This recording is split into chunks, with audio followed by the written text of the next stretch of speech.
Hi, and welcome to A Place to Thrive, Options and Possibilities for Seniors Housing.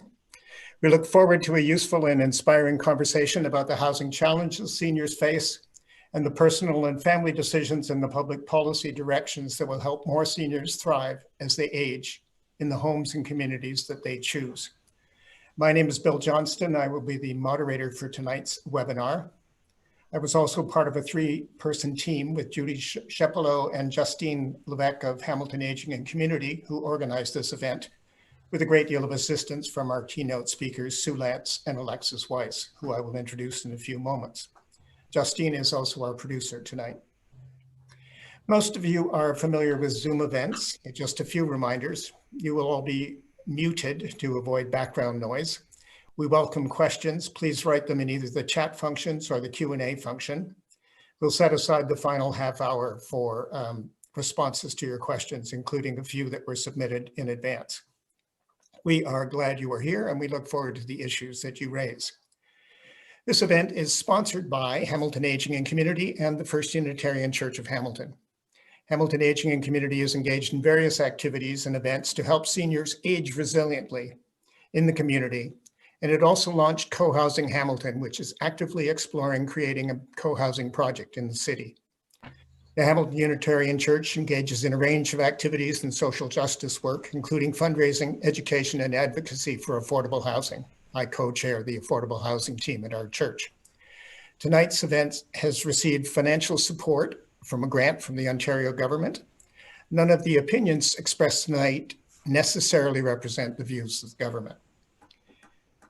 We acknowledge that though we meet tonight via Zoom, we are all located on lands which Indigenous peoples called or called home.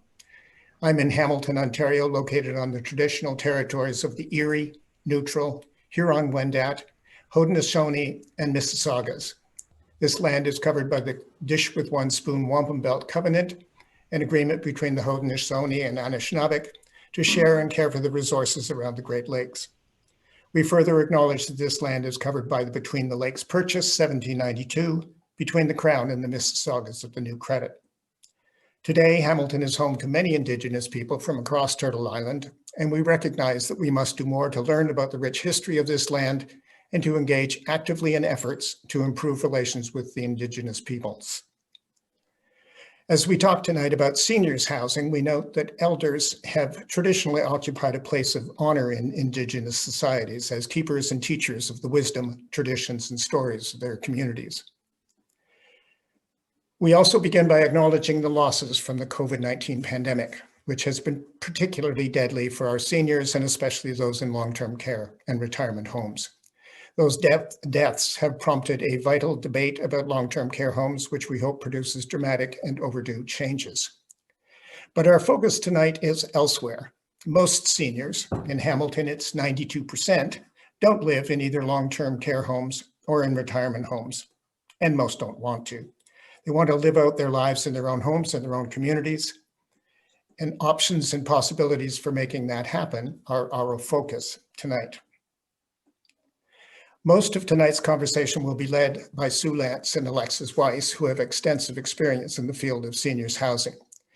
But to open the conversation, we will hear from three Hamilton seniors who will describe their current and hoped-for housing situations as a way to provide a kind of concrete grounding for our conversation tonight.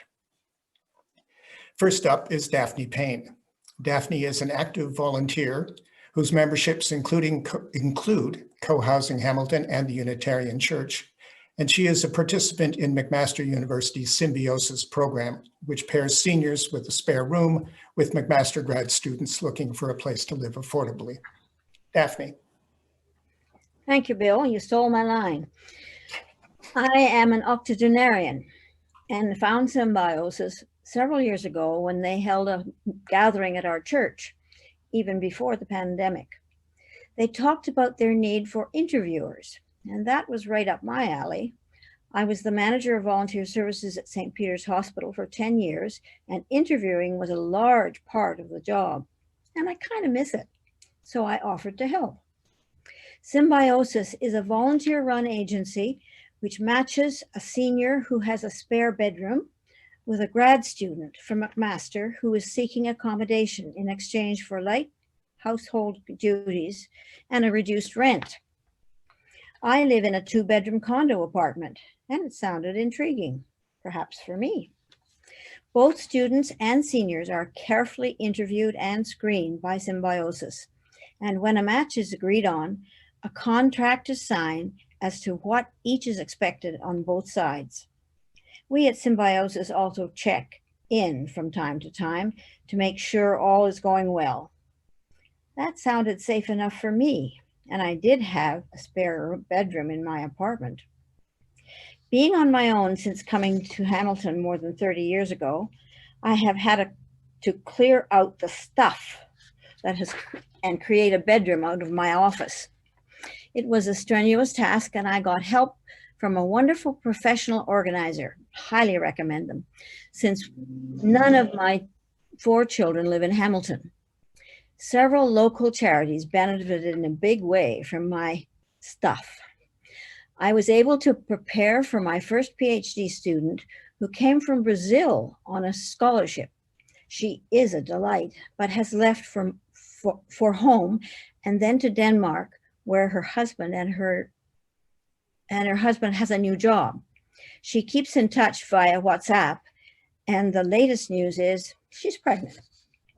Although both parties benefit, clearly socialization is the big factor for the senior living alone.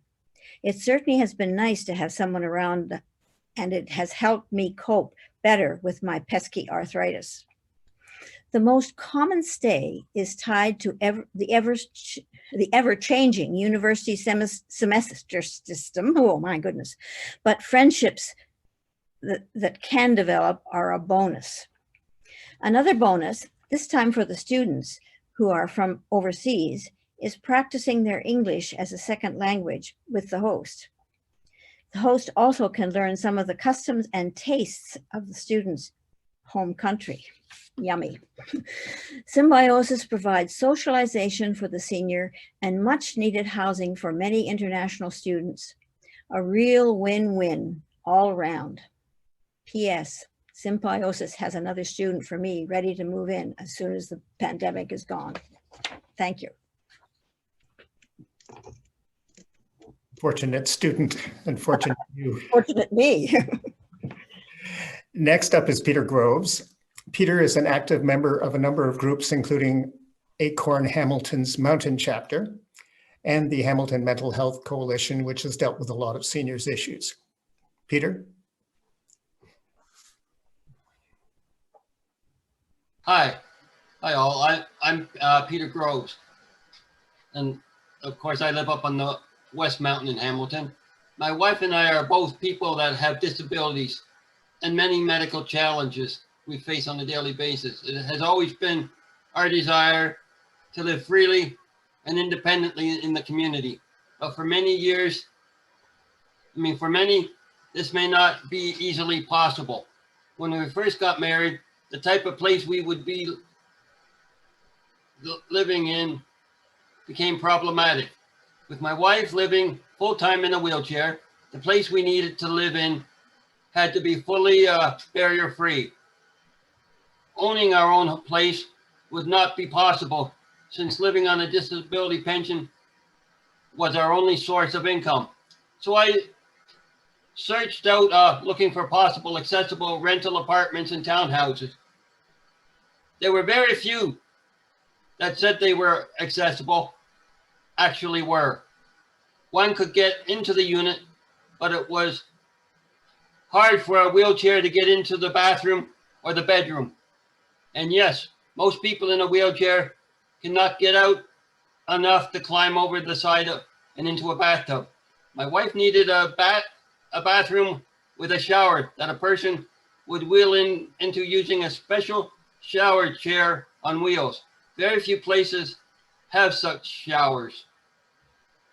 I also found that to get a low-income rent geared to income unit resulted in being on a long waiting list. People today have to wait as long as 10 years or more before they're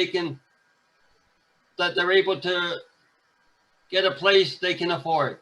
people needing an accessible unit have to wait as long as 15 years to get a place. As seniors, by the time they get it, they're already dead. We got a 2-bedroom townhouse. This, for a couple with no children, is very rare. Most apartments and townhouses for those with disabilities are always 1-bedroom units that often have no basement or usable storage space or locker.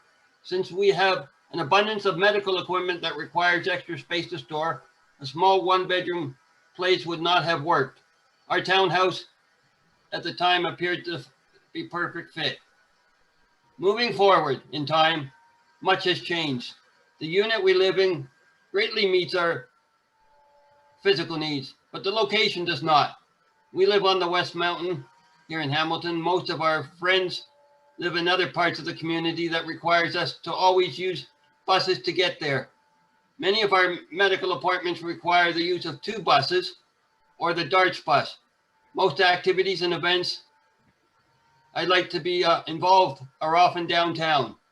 They are never within walking distance.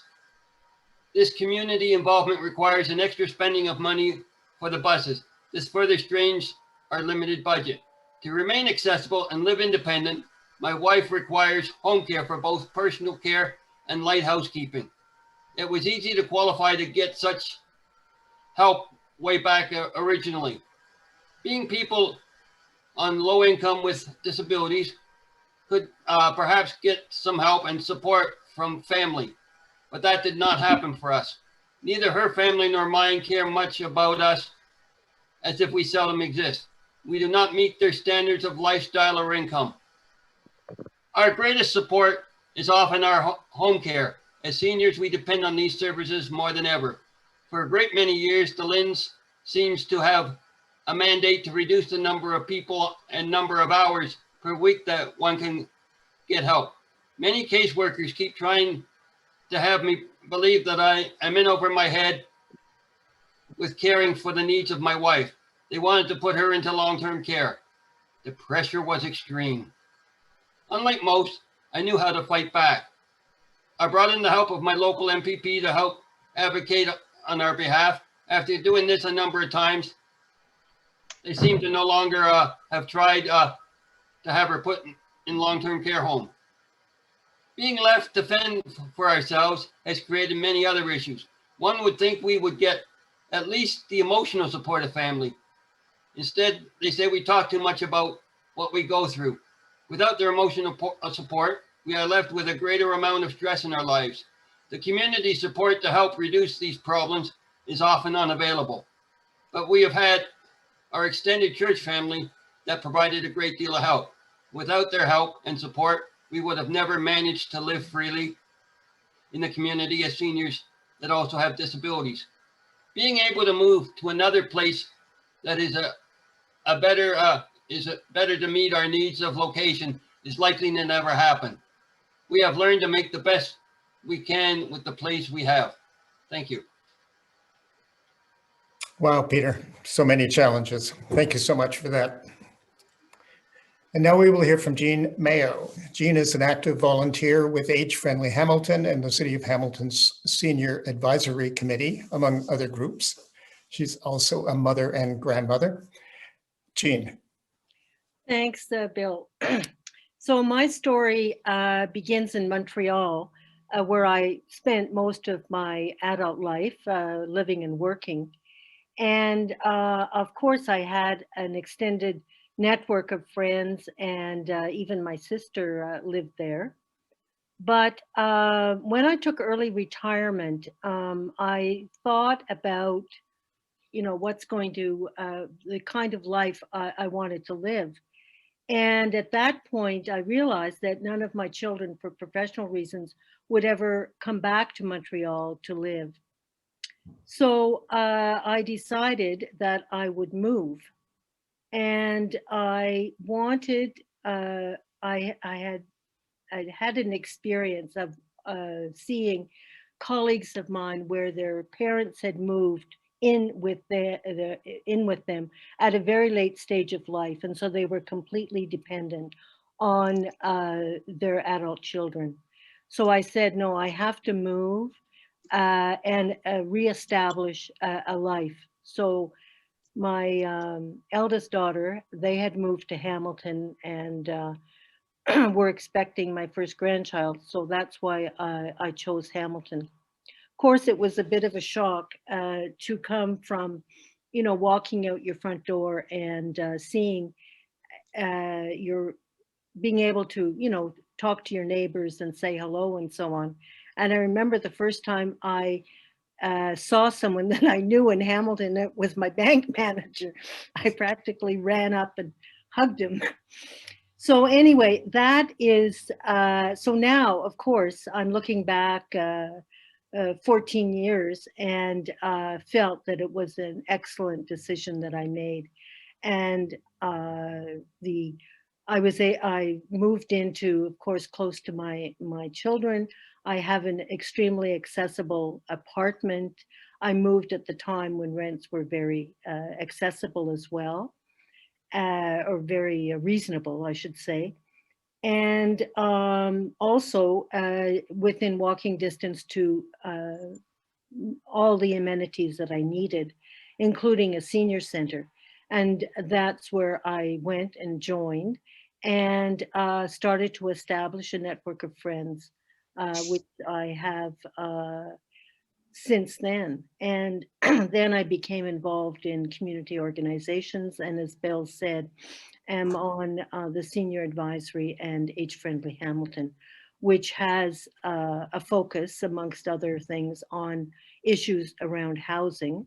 And I think the resource list will indicate some of the resources that we have been instrumental in publishing, including 2 brochures on adaptations in rental buildings, both for the renter and for the property manager, to explain that adaptations must be made. The renter should go and talk to the property manager, you know, for installation of grab bars or other things that are needed. And that should be borne, the cost should be borne by the property manager. So I encourage everyone to look at those brochures. Thank you. Thank you, Jean. Thank you, Daphne, Peter, and Jean for those stories. Justine, are we doing a poll at this point? Yes. Okay, so Daphne, Peter, and Jean have highlighted issues, among others, of affordability, accessibility, social connections, and access to support services. And we're going to do a quick poll question here for the audience of which of these challenges you are personally most concerned about. Click on one and then click on submit, and we'll get very quick answers.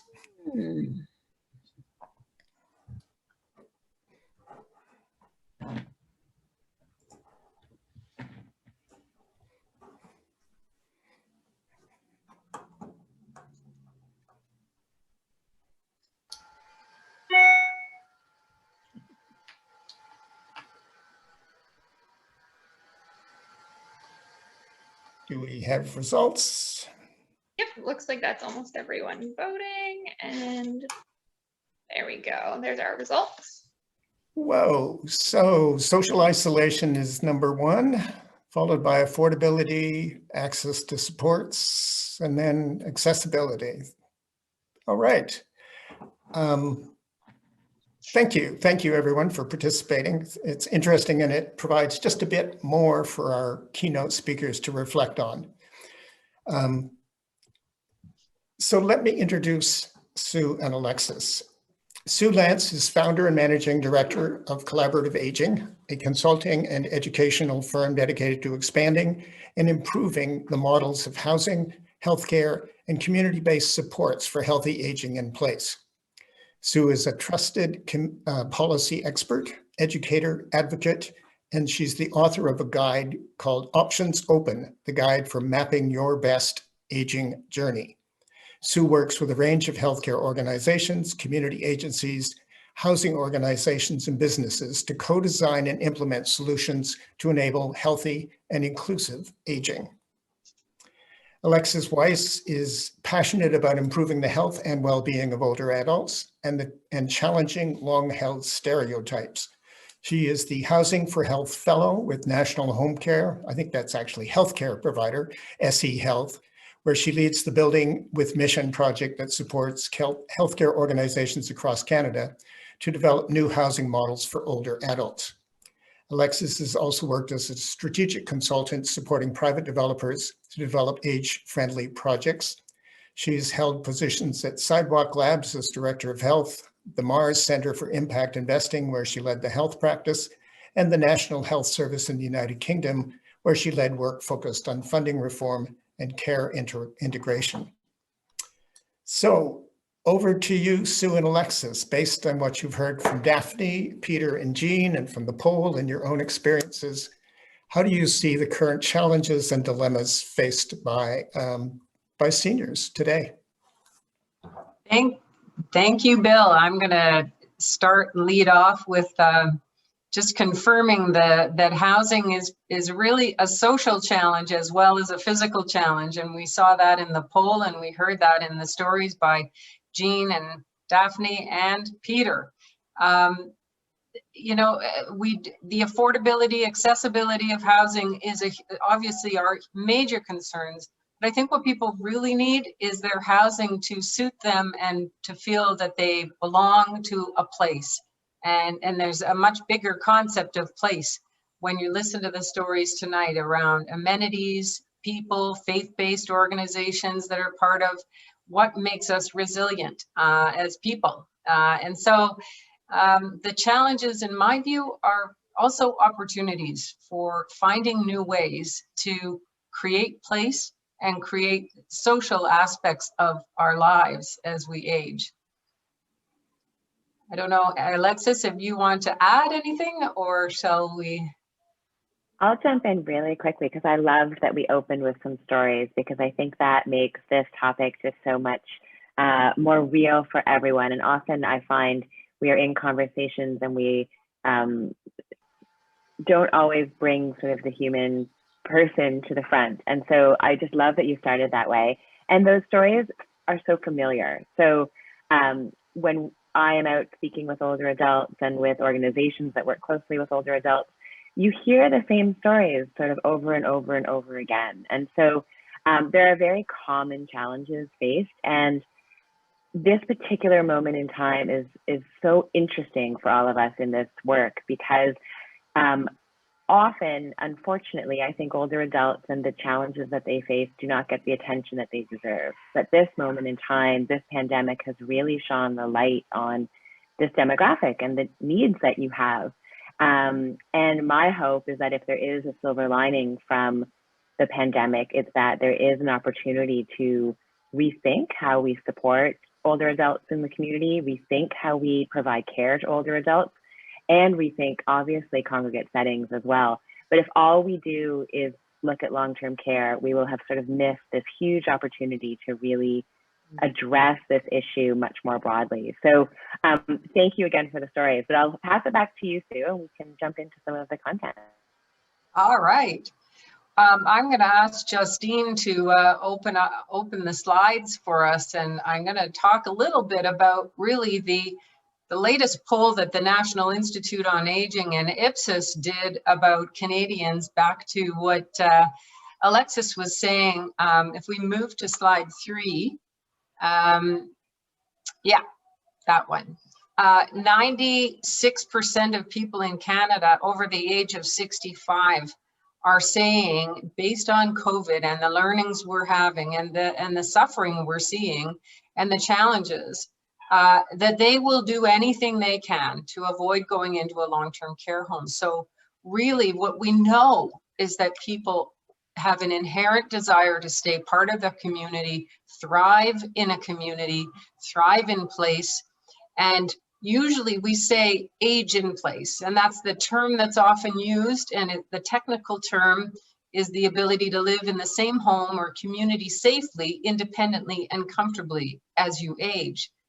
And I would assert that there is so much more to it than that. And obviously thriving and what we define as individuals as what makes me feel I'm thriving is going to be different from you. So it's very individual, but we do know that belonging to a community and feeling a sense of belonging, connection to a community is key to successful aging.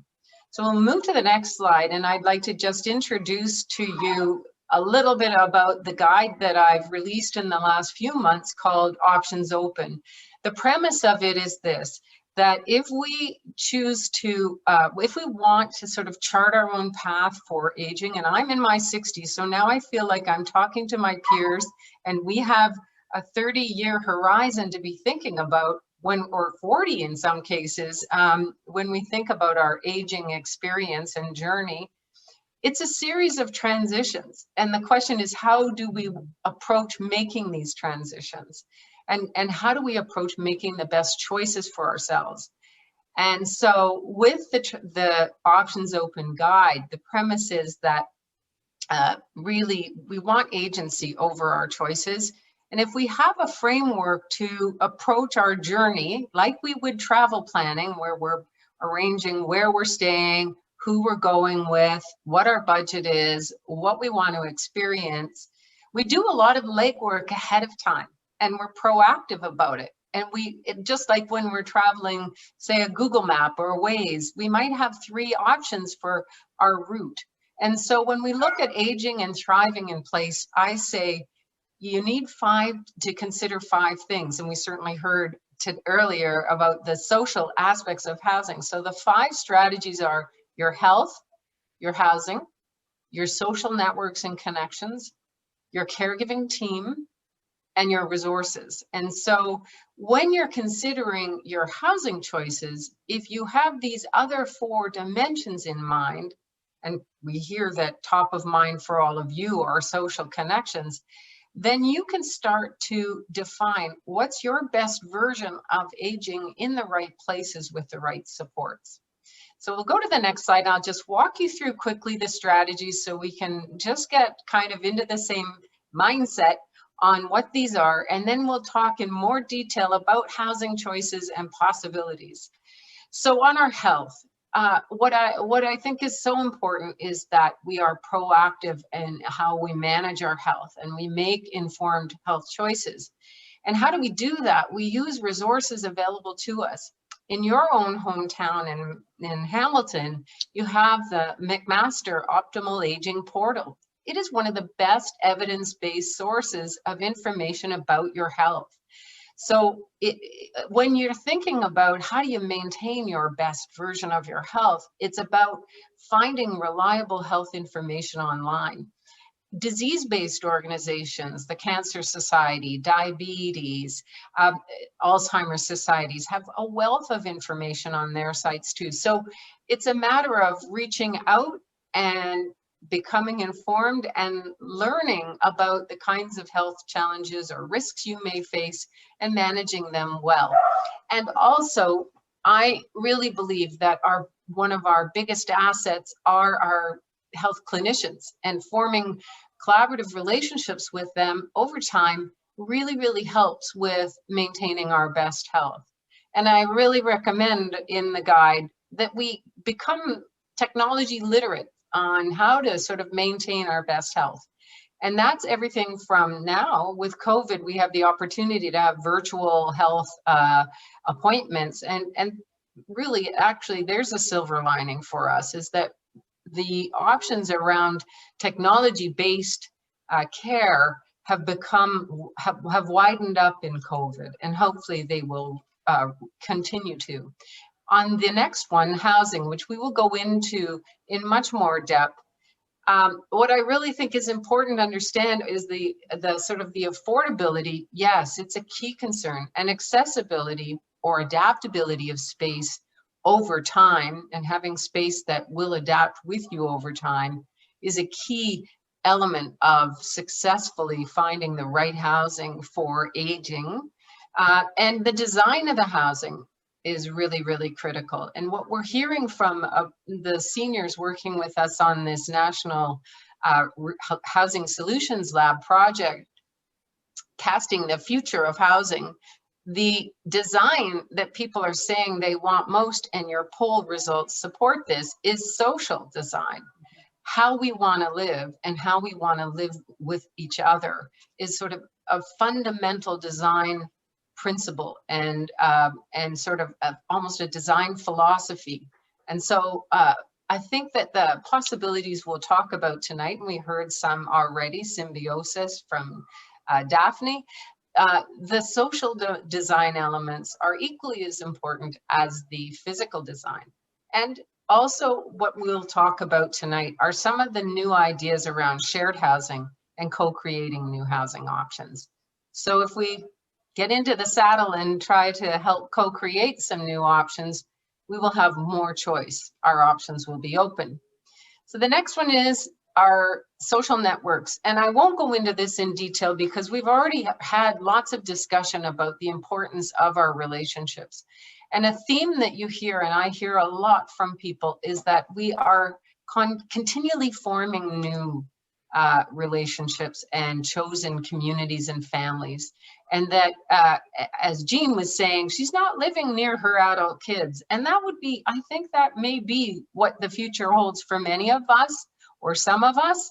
So it's a matter of, again, having the headset of where can I live, where I can build supportive relationships with my friends, with making new friends, and building even neighbor networks of support.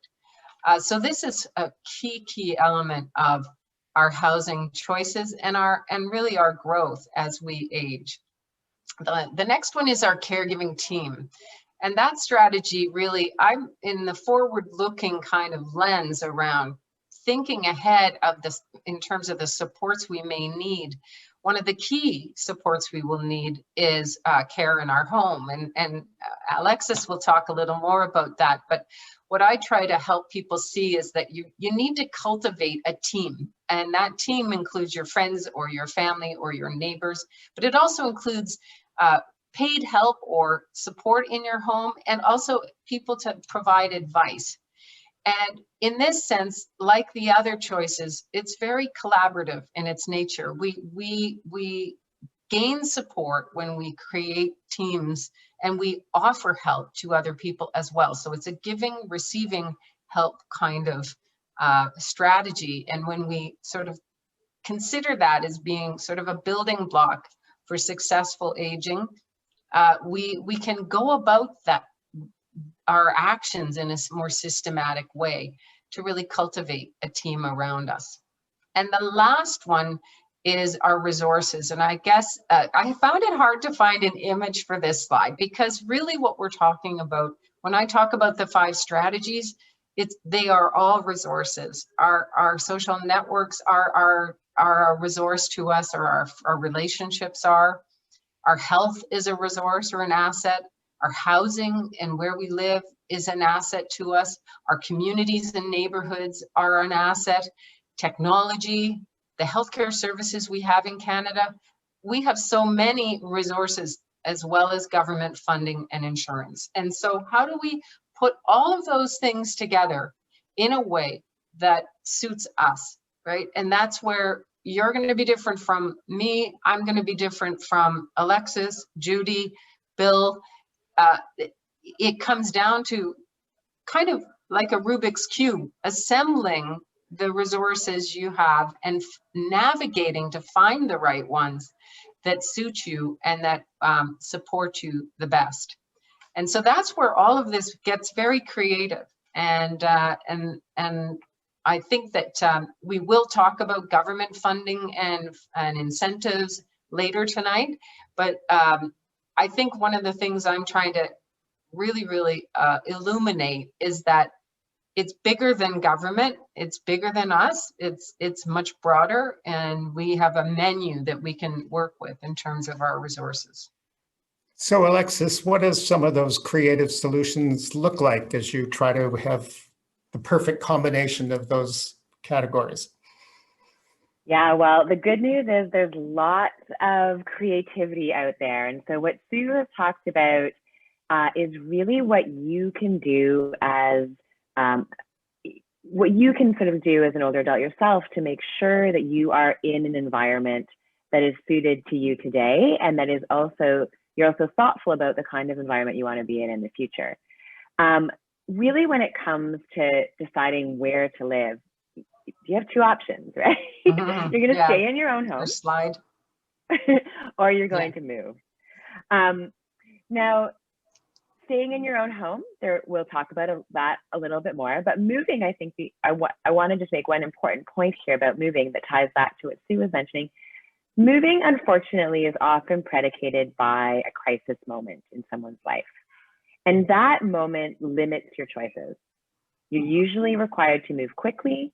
You're usually required to kind of take what is available in that moment. You often aren't then moving into your ideal place. A move that you can make by choice, when you are not in a rush, when you are forward thinking, is a very different kind of move. And so continuing to educate yourself around where the kinds of environments, both the home and the neighborhood that you want to live in that support healthy aging are crucial, because if I could just emphasize anything, making that proactive move is a much, much better decision than waiting to a crisis moment. But let me show you a little bit around what's out there, what's coming, and so that when you do think about staying or moving, you have a range of ideas. So if you can go to the next slide, Justine. Next one after that. Next one after that. Sorry, we'll skip that one. I think the slides are going to be distributed to the group, so there is some content for you to review on your own when you receive the slides. Okay, so let's talk a little bit about staying in your existing home. Many homes you're happy in, you want to stay in your community. I actually saw a survey recently done of Toronto older adults that said that 88% of adults not just want to stay in Toronto, they want to stay in the exact community they live in today. So they want to stay really close to home. So what can you do to your home? So first of all, there are lots of ways that homes can be modified. And in case you haven't seen this announcement, the province recently did announce a new seniors home safety tax credit. At the moment, I believe the tax credit is only available for this calendar year, for 2021. It's part of a pandemic response. But this allows older adults to receive 25% of tax credit back for eligible expenses of up to $10,000 when they're modifying their home to make it safer and more accessible. And so there's a pretty broad set of things that you might be doing with that money in order to make your home safer. It might mean that you want to actually create a bedroom on your ground floor so that you don't need to go up to your second floor. It might mean that you need to renovate your bathroom, some non-slip tiles, some grab bars. There's lots of modifications that can be made to a home. And what I also am super excited about is these modifications don't have to look clinical. I am starting to see a huge number of companies come out with really aesthetically pleasing, beautiful modifications for the home, so that you don't feel like all of a sudden you've renovated your home and it's starting to look like a hospital room or something like that. So there's lots of great stuff on the market. The other thing is just, how do you make changes to the design of your home, the layout of your furniture, the interior design to make it more suitable? And this is an incredible resource just to have a look at. It's just one example of many, called Hack Care. And it was actually prepared by a foundation in Singapore, an architectural firm and an industrial design firm in Singapore came together, and they created a catalog that looks exactly like an IKEA catalog that you're used to receiving on your doorstep. And it shows you how to hack IKEA furniture to make it more suitable for people living with dementia. And it's an incredibly fun resource, but it just is one example of looking differently at the things around you and seeing how they can be modified. And there are so many great resources like this online. So, once you start looking, you'll come across many. Okay, let's go to the next slide. The other thing that is a really exciting area to start thinking about is technology and how we use technology in our lives. And I think if we were talking about this before the pandemic, we would be having a very different discussion than we are today. I am so impressed that we are all doing this by Zoom, but if we could do another poll right now, I would ask you how many of you had used Zoom before the pandemic, and my guess is very few of you. But you learned really quickly, and it's what an incredible tool it is. And so this idea that older adults maybe aren't interested in technology or can't use technology has been busted over and over and over again. And I think there's huge potential to bring some technology into the home to help older adults live more independently and safely. I have profiled in these slides a few private sector companies. I'm not advocating for their particular products. I'm really just using them as examples so you get a sense of what's out there, but I'll give you a couple examples here. The bottom screenshot is from a British company called Alcove. And what they sell essentially are a series of sensors that they can bring into your home, and they can support monitoring things like whether you have fallen or not, how often your front door is opening and closing, maybe how often your refrigerator is opening and closing, whether you are moving very often, whether you're sitting still or lying down. And these kinds of things can be really reassuring to your worried adult children who want to make sure that you're safe in your home, and also can provide some comfort to the older adults, many of whom, when I have spoken to people, what they're worried about is that they might fall, they live alone, and that who will know that they've fallen? What if they can't get to the phone? And these kinds of sensor-based devices are an alternative to wearing a pendant or something like that. Best Buy also has come out with a product line called Assured Living, where they do a very similar thing. They will come to your home, set up some devices in the home that will support you in however you want to set up the home. So they're taking smart devices like smart locks or video. They're looking at fall detection as well. And they will come and do everything, set it up, install it, help you with any support that you need through their Geek Squad.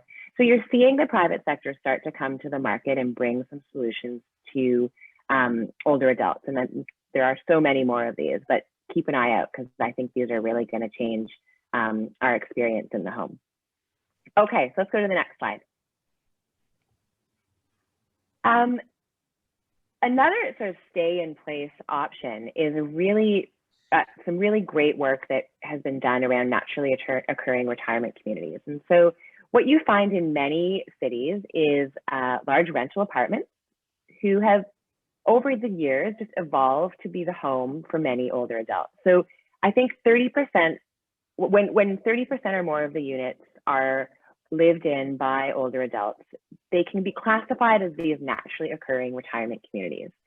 And there's a lot of discussion now about how to support older adults who live in these communities by bringing services and programming to them in their apartment building.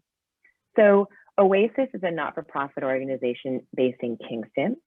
They have really been pioneers in this. They have been operating a model for about a decade in Kingston where they work with the seniors, and the seniors really drive the model around bringing programming into the home, into the apartment building, sometimes bringing communal meals into the apartment building, sometimes bringing health services into the apartment building.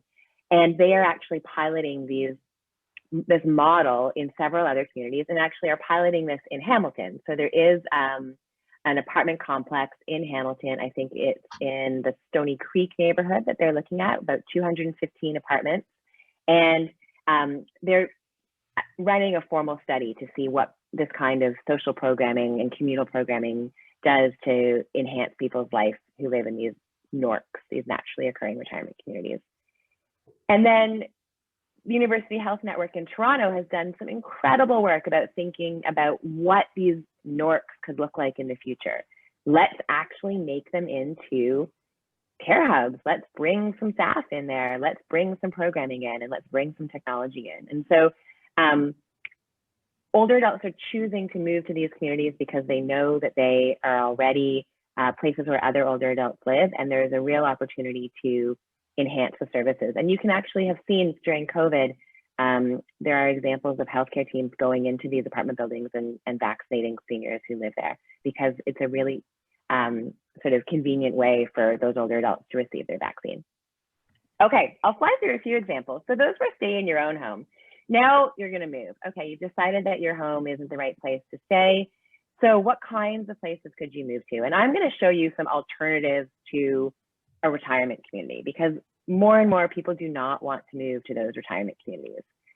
So the next example, Multi-generational homes. This is starting to really kind of come back into vogue, because I won't say that this is an innovation. This is how we used to live.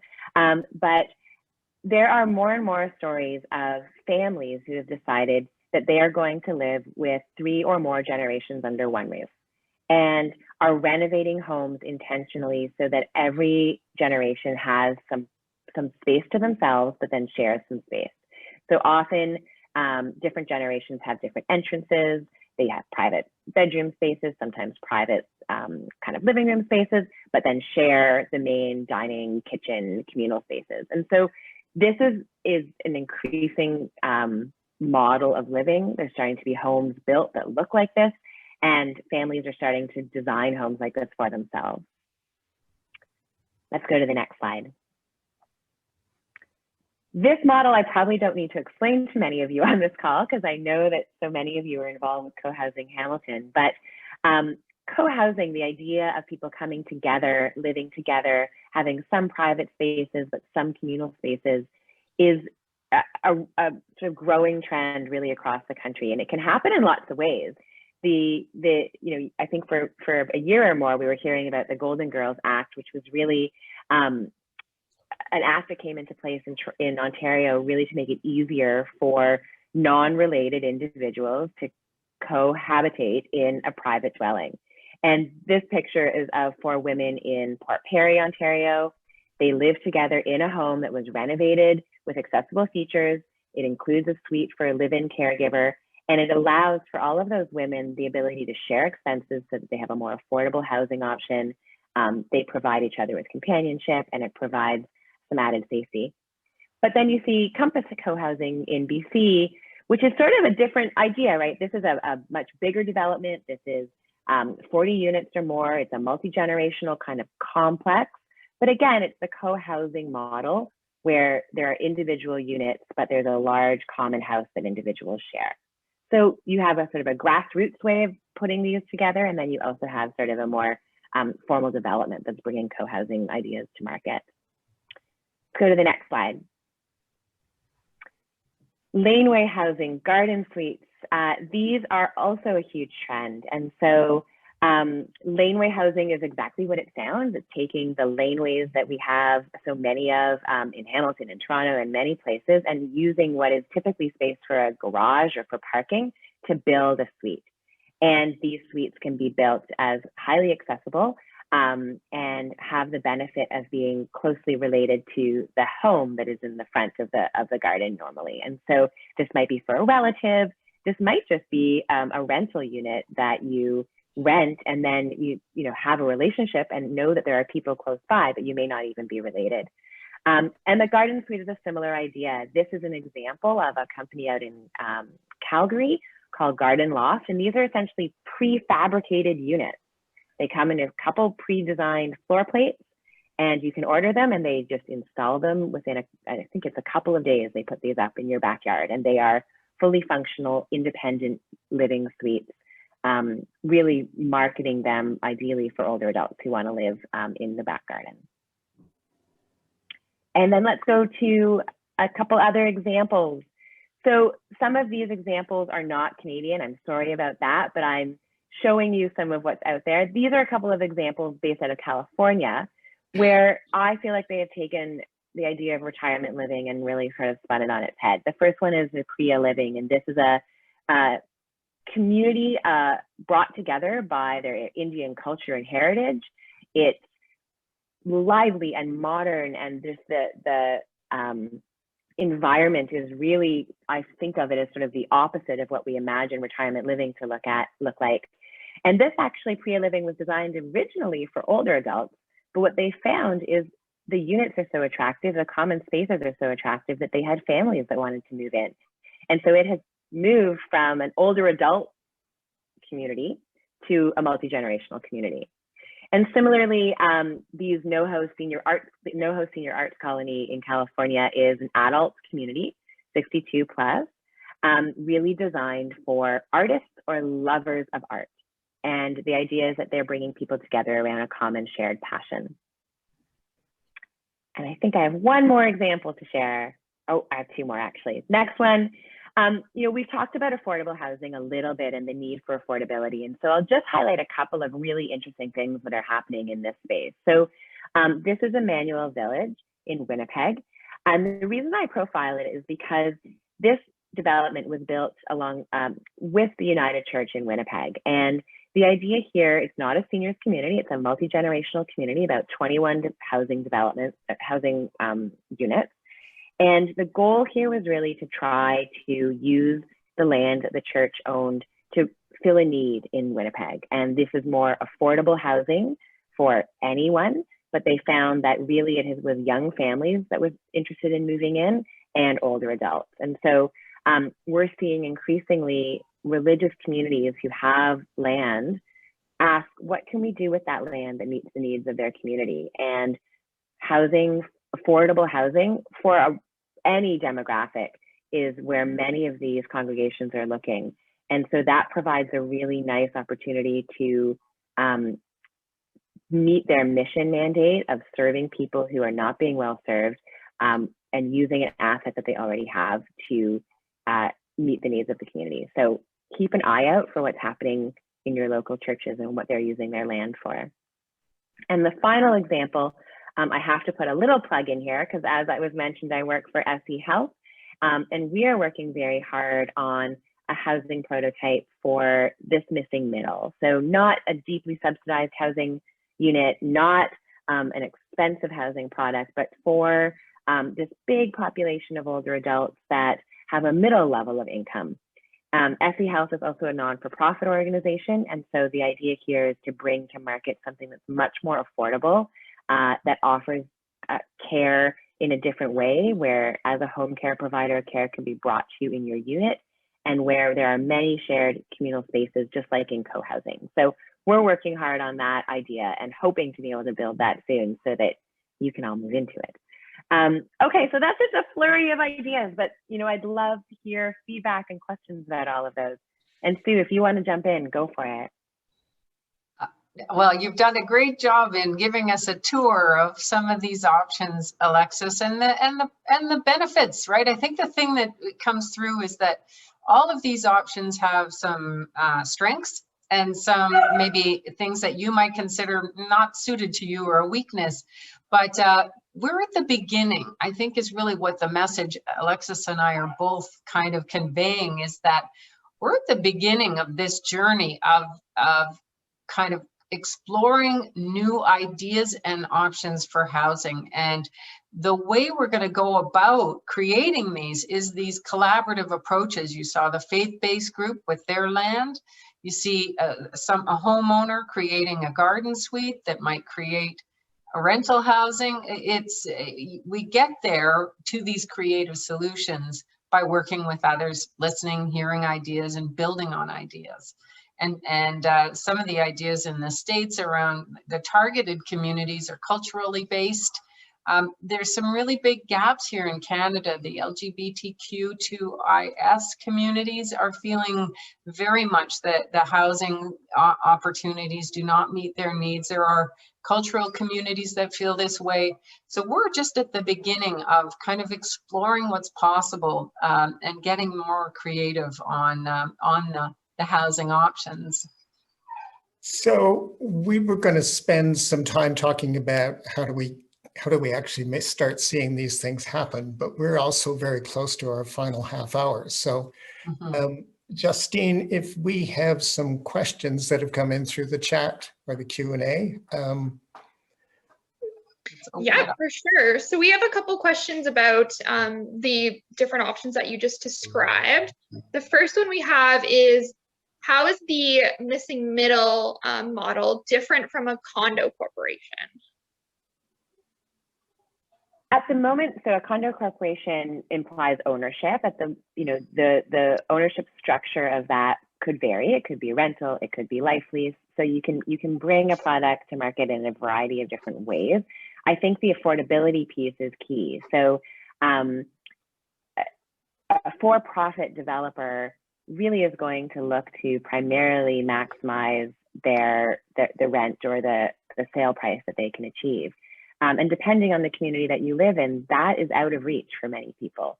And so if you're working with a not-for-profit organization, if you're working with land that is provided by an entity that might not be seeking to maximize returns, you start to have a different equation in terms of the objective. And what we're really working towards is to keep the price point affordable. But in order to do that, you need to then look at some affordable ways to build that product, right? So is the land more affordable? Is the construction cost more affordable? So that is part of the challenge around bringing more affordable options to the market. So we have a related question that, again, is talking about house prices and rents going through the roof, if we can put it that way.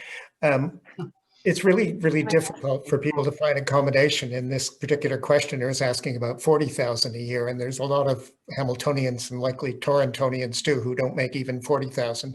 So what strategies do you recommend for seniors on fixed incomes to find housing and resources that fit their needs? Are we all going to end up in shared housing? Is that their main option we have? I hope we have more options than the shared housing, but that shared housing option, like the Golden Girls, either co-owning or co-renting, is definitely one strategy to consider. The other areas that interest me are somewhat policy oriented, like the rent supplement kind of model. I'm trying to think the Canada-Ontario housing benefit, I think it is, but just where we start to think about portability of some of the funding that helps people then find the right places to live in the market rent sector. And as you say, the prices are going through the roof. And so the key thing that one of the things I think it was Jean said is that her timing was wise around finding a housing location that was affordable at the time and being able to stay there under sort of the manageable rent is a key strategy to consider too. But the affordability question too, as Alexis says, some of that's also our maintenance costs and the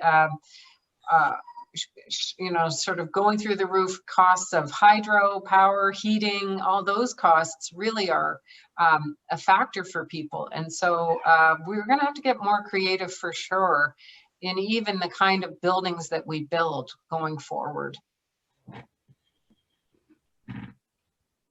I think that's why the challenge is so interesting, right? The challenge is felt so acutely by both older adults and by very young adults, yes. Right? Mm-hmm. So it's a very interesting and challenging thing for the market to respond to. But I think the program, the Symbiosis program, is a really interesting, innovative approach because you actually have both ends of the market from an age perspective really struggling to find affordable places to live.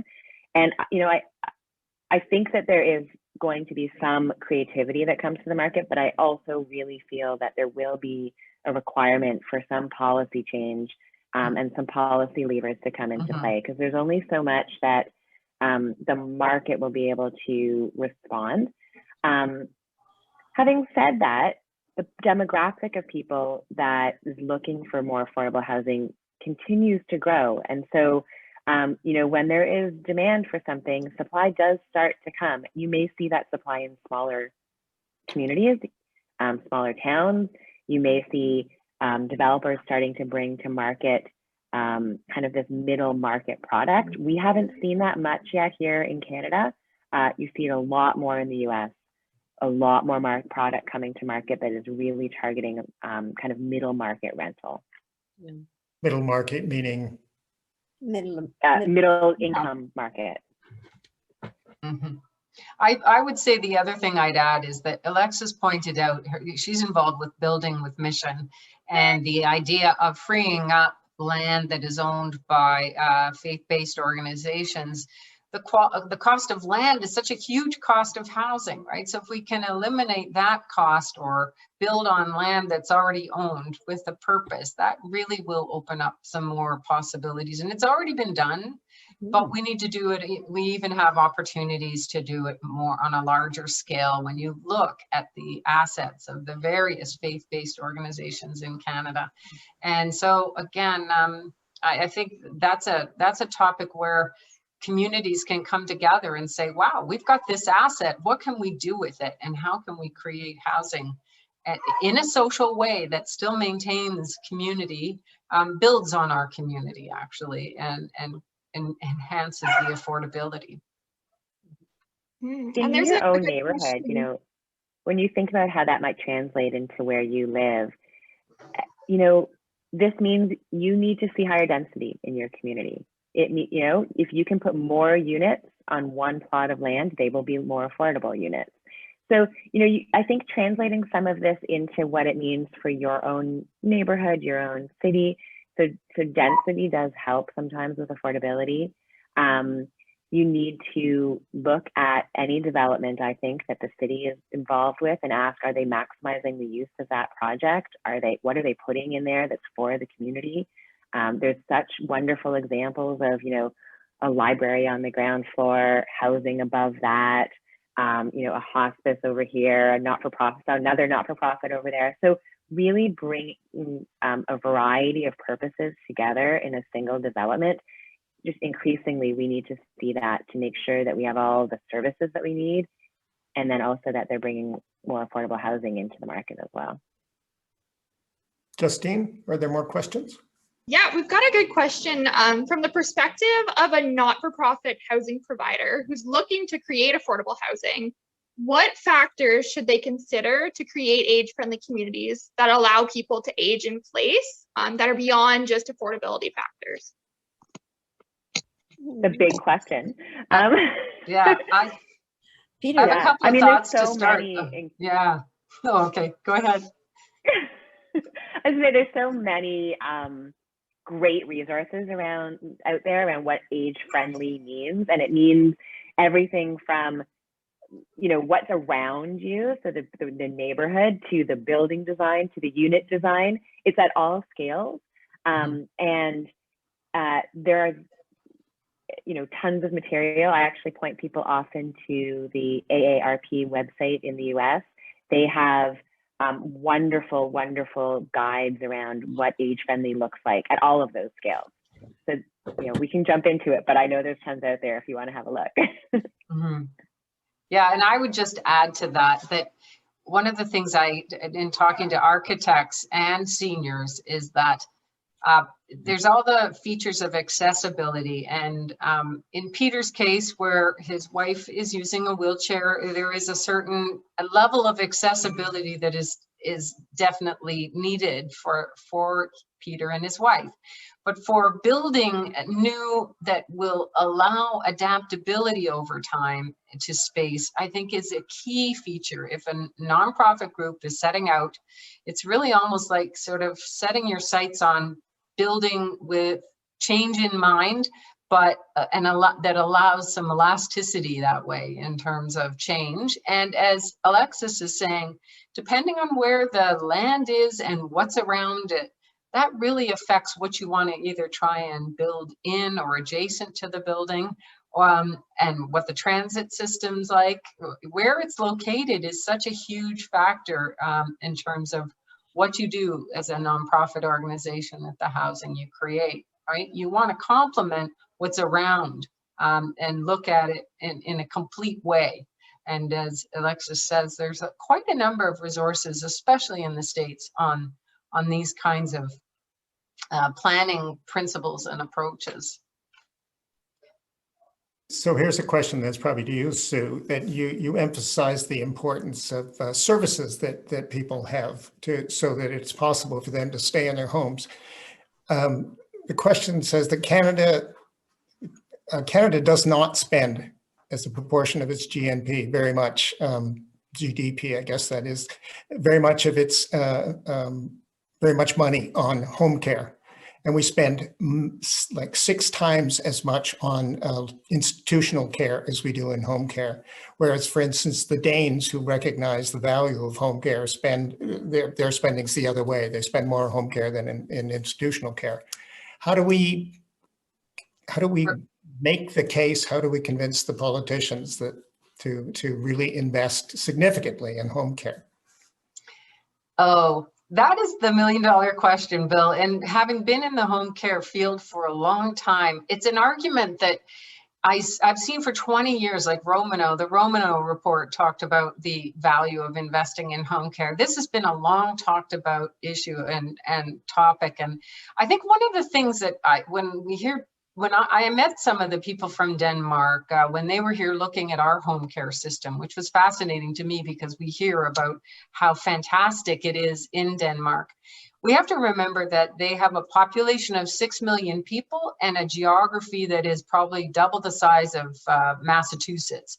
So in Canada, we are so spread out. I think when you look at the data on long-term care residents, you see that a good number, I think it was 9% that Kai said in a recent study, could have been located elsewhere, but because the housing wasn't available, they were having to choose to live in a long-term care home. But home care and community care, and I'm just such a big fan of the value of all of these services and the need for them. We kind of forget it's an ignored or neglected area of healthcare, and we have a huge human resource challenge when it comes to healthcare in general, and particularly in home care. And we have wage inequities too. And so the home care is low. The staff working in home care are almost undervalued. And so when I quoted at the beginning that 96% of Canadians will do everything in their power to stay out of long-term care, I think that means we got to get noisier around the value of what home care brings to us in terms of making that choice available to us. And there has been a national, federal, provincial home care accord. There was a 5-year investment in home care. We need to call upon the feds and the provinces to continue with that kind of reinvestment, or continuing to really build up our funding on the home care side. And that's a hard argument to make to policymakers, but it isn't to the public. So we got to get noisier on that. There must be a simple economic case. It must be cheaper. Well, it is. It is, and I think that one of the things, though, that when we compare home care costs to something else, often it's based on, say, an hour of service a day, and that isn't a fair comparison either. We have to understand that to provide high levels of home care does cost money, and my Options Open guide presents some of that information in a way that I hope people will say, wow, that's actually a lot of money. How can I economize on that? Or how can I get the government to be thinking about investing over here with these kinds of costs? 3 hours of care a day can be $3,000 a month, right? So it adds up. And that's where, when we get creative about sharing costs, clustering care, sharing a live-in caregiver, that starts to open up some cost-saving possibilities too. So here's another question about funding, probably for you, Alexis. Is there enough funding for these types of housing models that you were talking about, particularly funding for nonprofit organizations or for church, faith, and I would probably add charity communities? Enough funding is always tricky. No, there's definitely not enough funding. When you're bringing a more affordable housing development to market, finding the funding is a huge part of the challenge. For a variety of reasons, I think the sources of the funding can be quite varied, everything from philanthropic fundraising through to grants and subsidies at all 3 levels of government, municipal, provincial, and federal. So it's messy out there if you're trying to pull funding together. And there have been a lot of calls to try and simplify that. There could be a lot done to make it easier to bring these models forward, but it's complicated right now. And there's not enough funding to meet the need, for sure. That doesn't mean there is no funding. So, there is definitely an opportunity, I think, to find the funding and start to put more of these models together. But it takes a pretty dedicated team, because housing projects take a long time, right? These aren't built and done in a year. These are multi-year projects, from the beginning of an idea, oh, I'd like to build something, until the day it opens can be a decade, right? So it just takes an organization that has the resources to commit to that kind of a long-term project. The work that we're doing right now, this Building with Mission project that Sue described, we're trying to make that process a lot easier for organizations by demonstrating, what do you have to do and how do you do that as an organization? How do you know what you're getting into and make sure you have the resources available to do it? Document. I just want to add one other dimension to what Alexis is saying around complexity yet opportunity. There are some new sort of socially oriented finance organizations like Van City and so on, where credit unions, where individuals who may want to co-own a property who wouldn't qualify for financing can actually qualify for financing. And the financing loan piece of our funding has to be, I think, more creatively explored. Right now, CMHC does offer construction loan financing for retirement homes. So we need to think about what CMHC could be doing to finance the loans of more creative housing options or nonprofit governed housing options as well. CMHC got really creative with the Rapid Housing Initiative that just came out. Those are projects that have to be built in a year. They put up $1 billion. They got 7 projects for every one they were able to fund. So wow. with the money, they very quickly built a lot of housing. Justine, are there more questions? There's also one comment here from one of the participants that Durham region, so Oshawa, has also unbundled some of their housing money and has allocated it to people with developmental or physical disabilities, so they get more freedom, perhaps is the word, to use the funds to support it for more appropriate housing. That's great. I love that example. And, I was part of an exercise recently where we were imagining the future in, 10, 15, 20 years. And we are at this moment in time where things can go in so many directions, right? Is there going to be more funding for affordable housing? Is home care going to be funded more significantly? Are we just going to build lots and lots of more long-term care beds? What is going to happen? So first of all, I echo Sue, get loud about what you want to see, because that is going to be important. Vote for who you want to vote for, write to your MP, just get loud. But one of the scenarios that we imagined for the future was some municipalities are going to really get this moment in time and make changes to their municipal planning codes, to their policy environments, to make it easier, incentivize more accessible design, more housing that's age friendly.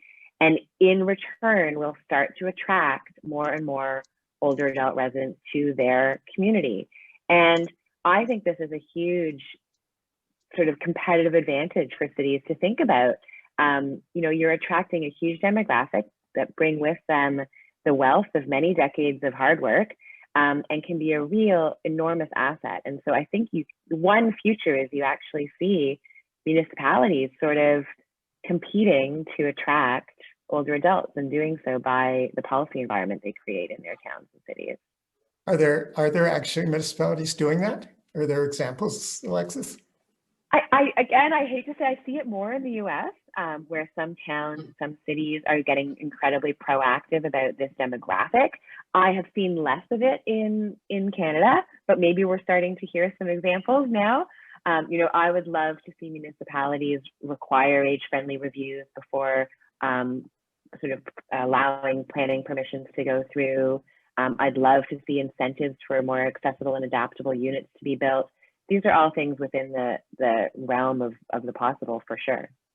And some of the Northern Ontario communities, municipalities have gotten a bit creative there to try, I think it's Sudbury or North Bay, where they've really tried to attract seniors for the value of being near nature and lower cost housing and all of that. But I agree with Alexis that this the next frontier of 30 years, a lot of the cities, and we're seeing this in COVID, some people, young and old, are moving from cities to rural areas and vice versa. There's the inward migration too. And so what's going to be attractive to people is really still, I think, up for grabs. The cities that are innovative and are thinking with the age-friendly lens, as Alexis says, and sort of taking the lead, they're going to be the ones that attract seniors to move there, no question. And that comes down to the amenities that are in their cities and the opportunities for being in a community and neighborhood. And some of the work going on around rethinking and rebuilding our main streets post-COVID, I think is going to be a really regenerative activity that seniors can be a big part of, actually. Regenerating, as you said, Alexis, a lot of people are already in, and that is a consistent trend, that a lot of people are already in the neighborhood they want to live in later in life. I think you said 88%, was it? But that's, yeah. So that's just that's a Toronto number, but I would imagine it's very similar in other communities. Yeah, and so then it's really, is it the right physical place? Where could they move within a neighborhood, right? And so, yeah, the cities are, I think, really gonna be focusing on this more especially in the next few years. Elliott Lake is another place that Elliott Lake, yeah. Thank you. We have a question. So Judy Chapalo, if you want to unmute yourself, we have a question, a fairly quick question about Hamilton co-housing.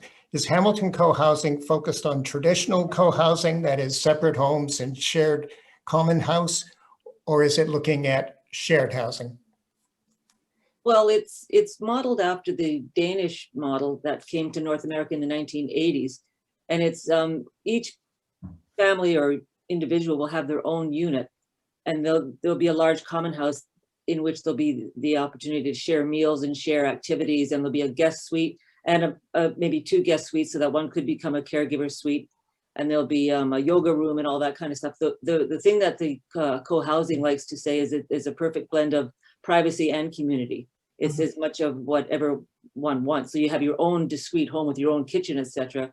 But the common house will have a large commercial kitchen, and there'll be an opportunity to share meals as well. Okay. I was just going to add to that, Bill, that we didn't cover the cooperative nonprofit housing model as well, which I think is another lens on, it's sort of like, it's got the spirit of co-housing in that there's shared amenities, but individual units, like Judy was describing. I think you could, there's the rent version of that and the own version of that, and creating communities. And then when you look at the NORC model that Alexis was talking about, that model of where, a group of people living in a building or block start to create a common community, if you will, and build on that to create a retirement community, that can be rent or owned, like a condo building can also create a NORC. So it's kind of, what I find interesting about all these models is we keep coming to the same place of this middle ground of finding a mix of private space and shared community space within an area, block, building, community. And that principle, whichever way you look at it, is what I'm hearing seniors do want, and young people do too. Justine, are there more questions? Yep. So in line with the co-housing community, is there any steps or strategies that you can suggest on how to find people who are also interested in being in that type of community? Who would you like us to answer of us? Well, all of us could probably contribute, Bill. You go, Sue. I'll start off by saying that what I've seen, and certainly Judy and the work of the Hamilton Co-Housing Group, they've started with, starting with a small group of people, and then coffees and conversations and meetups and building sort of an understanding and an interest in the idea, and then expanding the group over time to formalize a group. And that seems to be a process that I've seen in BC and some of the co-housing, in Saskatchewan at Wolf Willow. it starts with a small group and starts to expand from there and formalize from there. And there are resources and experts around facilitating that group through the process of planning and developing a co-housing community. Well, there's a parallel group now as well. For some people, the co-housing is going to take, we don't know how long, but maybe between 2, 3, 4, 5 years before we actually move in. And that's a little long for some people. So there's a parallel group now. It's a co-ownership, but it's not like the Golden Girls. It'll be a big house where 2, 3, 4, 5, maybe 6 people share a big house, and it's renovated so that everybody has their own unit, and they're not sharing a kitchen. They've got their own little unit within the big house, but they share community, of course, and friendship, and the co-care and the mutual support and that kind of thing.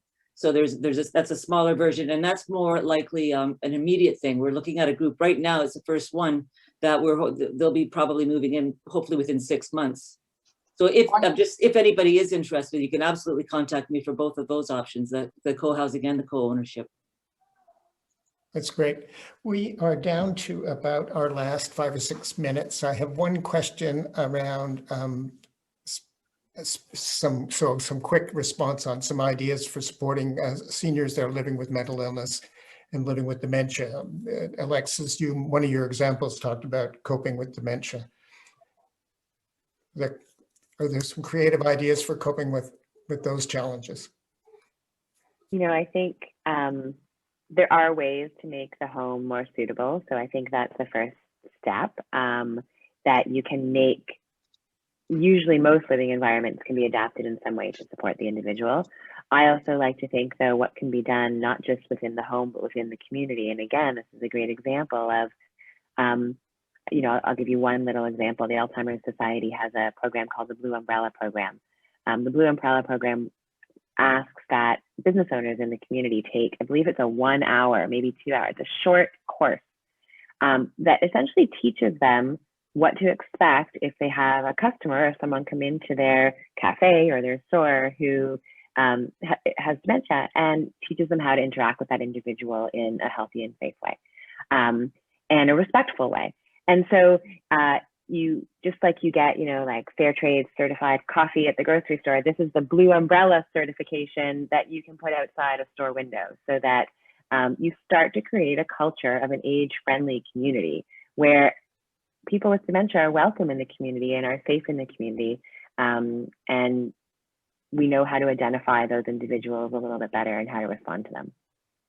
So do you want to jump in? You probably have lots of other examples. I was just going to say that's like sort of the great starting point. And from there, as the needs of a person with dementia get more, from what I hear from the lived experience of people with dementia, is they can go quite a long time with the right supports and the right environment. And there are instances where the disease takes a turning point and they need more of a supportive environment. And whether a caregiver can sustain if they live with that person with dementia or not, the deal breaker is often the home care supports.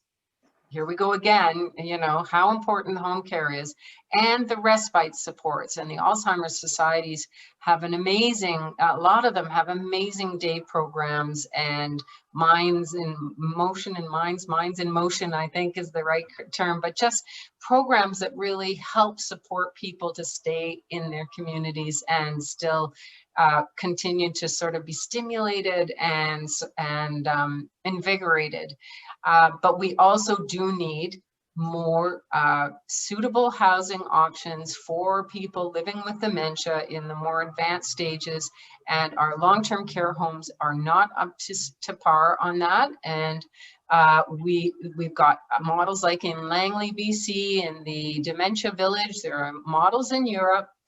And I guess I hope this is another frontier that we will really, really pursue it with in addition to creating communities with blue umbrellas and that sort of inclusive environment. We need to also be very concerted in creating better housing and supportive environments for people living with advanced stages of dementia.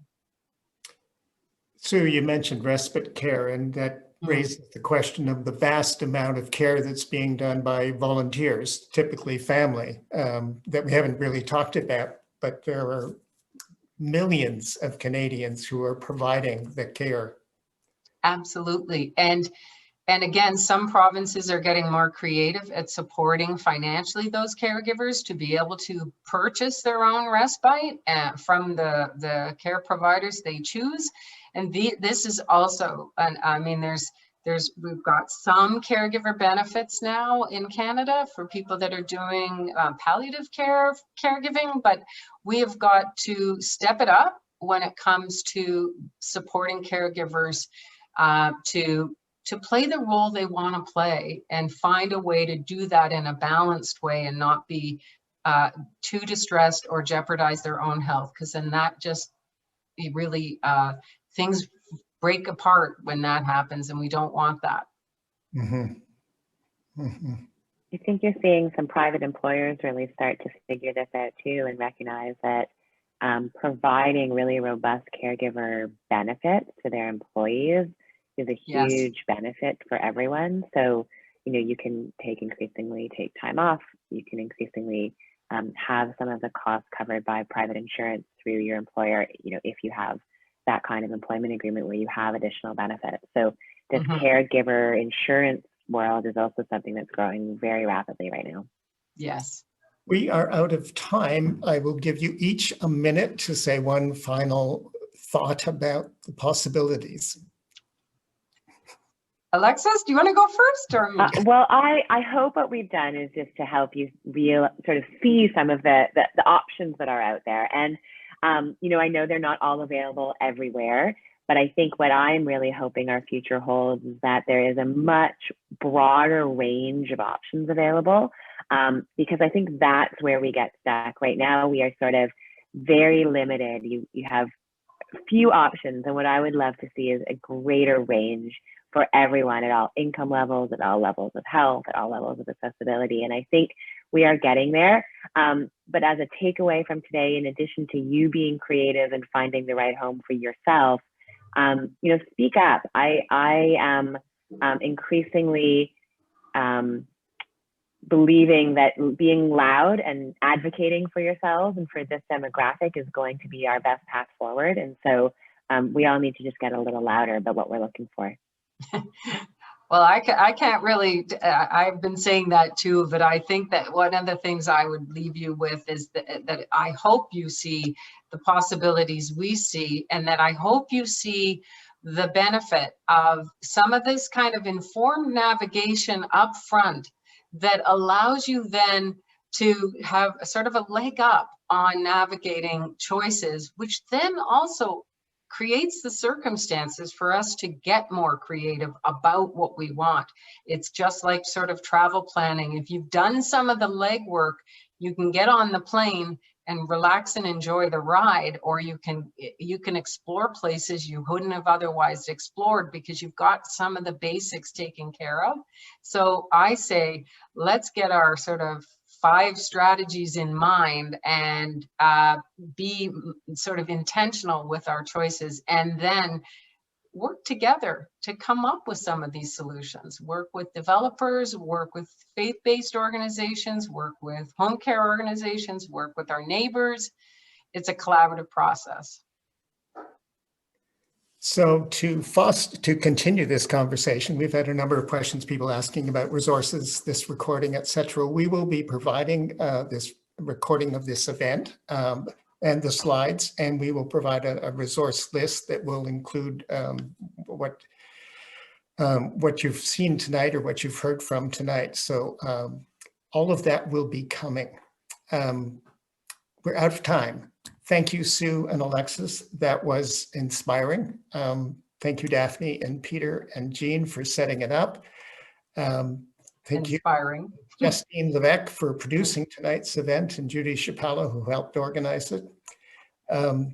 Thanks to the Ontario government for the grant that supported this event. Thank you to all of you who attended. We hope you leave with some new perspectives and some inspiration. For those of you who are interested, Hamilton Aging and Community is hosting an event tomorrow, again online, at which Hamilton seniors who have been working through a process of writing their memoirs will be reading from those memoirs. It's called Memoir Fest. It's at 3:30, and you can learn more about it at the Hamilton Aging and Community website. And I'll put in a shameless plug for my church. The First Unitarian Church of Hamilton is holding its annual festival on April 17th, and proceeds from it will go to a housing provider, a native housing provider, Sacagawea Nonprofit Housing, and information is on the church website. And you can learn more about the activities of both of those organizations at those websites. And that is it. Thank you, Bill. Thank you, Thank you. everyone. Thank you, Thank you everyone. for having us. Thanks for having us. Thank you, everyone. Stay well and good night.